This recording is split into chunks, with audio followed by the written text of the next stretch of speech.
Assalamualaikum warahmatullahi wabarakatuh. Ketemu lagi di channel YouTube Rindia Official. Jadi sekarang ini baru-baru ini kita mendengar berita yang sangat viral ya teman-teman ya, yaitu tentang sepasang kekasih yang mana pernikahannya batal di H-3. Yang dengar-dengar kita dengar yaitu pembatalannya itu dikarenakan calon istrinya meminta mahar sebuah sertifikat rumah. Itu yang kita dengar beritanya. Baiklah, di sini kita akan membahas sedikit tentang pengertian apa itu mahar di dalam kompilasi hukum Islam. Mahar di dalam kompilasi hukum Islam itu diatur di pasal 1 huruf D kompilasi hukum Islam, yang mana menjelaskan bahwa mahar itu adalah pemberian dari calon suami kepada calon istri, baik berbentuk barang, uang, jasa yang tidak bertentangan dengan hukum Islam. Jadi itu yang disebut mahar ya di dalam kompilasi hukum Islam. Dan yang kita tahu bahwa pembatalan pernikahan mereka itu dibatalkan karena pihak wanita meminta mahar sertifikat rumah. Kewajiban seorang suami memberikan mahar kepada istrinya itu pun diatur di pasal 30 KAHI kompilasi hukum Islam, yang mana disebutkan bahwa calon suami wajib membayar mahar kepada calon istri yang jumlah, bentuk, dan jenisnya disepakati.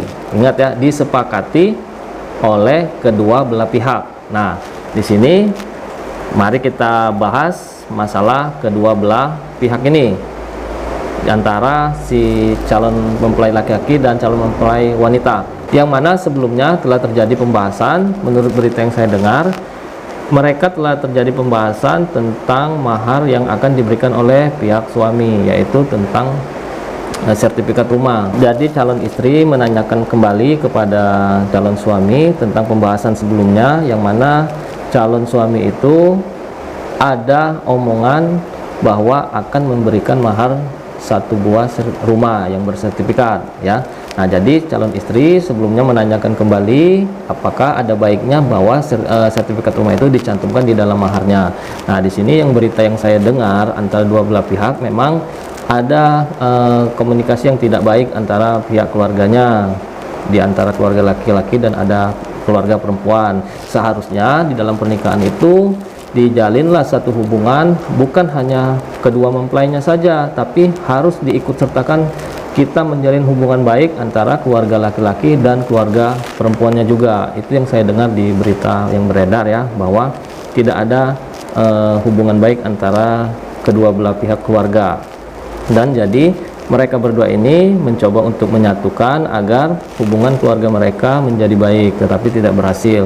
Nah, seiring jalan ada komunikasi antara calon mempelai wanita dengan calon mertua, tidak terjadinya kesepakatan untuk melaksanakan pernikahan dikarenakan ada sesuatu hal yang tidak bisa membuat mereka bersatu. Dan akhirnya di chattingan WhatsApp itu saya baca ada ditunjukkan pihak dari mertua perempuan itu menawarkan untuk membatalkan pernikahan ini, hingga terjadilah pembatalan pernikahan ini.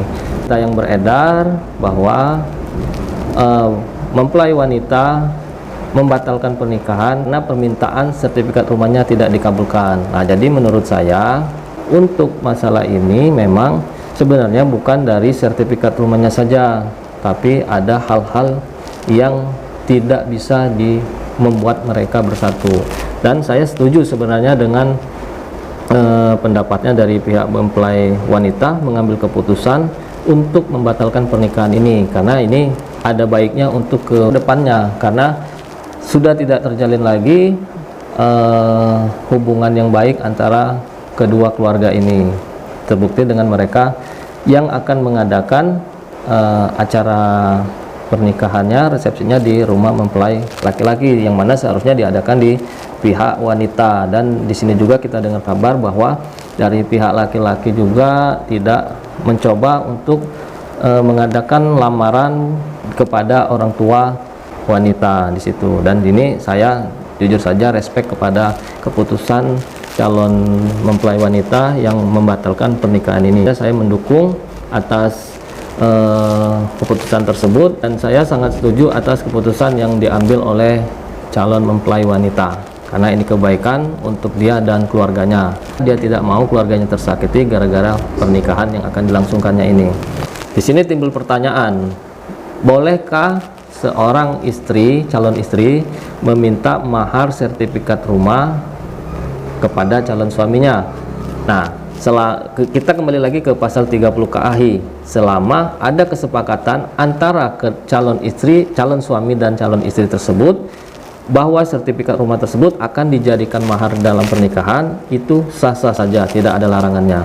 Dan mahar tersebut menjadi hak bagi calon istri tersebut. Ini sesuai dengan ketentuan pasal 32 KAHI, yang mana mahar diberikan langsung kepada calon mempelai wanita dan sejak itu menjadi hak pribadinya. Jadi dalam hal ini, dalam kasus ini, perbuatan yang dilakukan oleh calon istri tersebut itu tidak melanggar hukum dan sah-sah saja, karena sesuai dengan aturan yang telah diatur di kompilasi hukum Islam.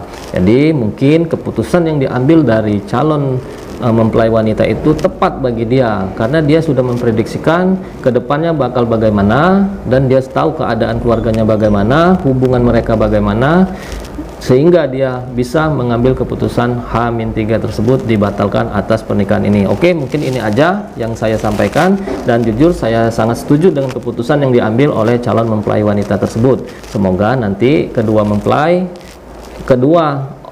calon mempelai kemarin mendapatkan pasangan yang benar-benar direstui oleh keluarganya dan menjadi pasangan yang benar-benar membuat mereka menjadi lebih baik. Oke, hadanallahu wa iyyakum ajmain. Wassalamualaikum warahmatullahi wabarakatuh.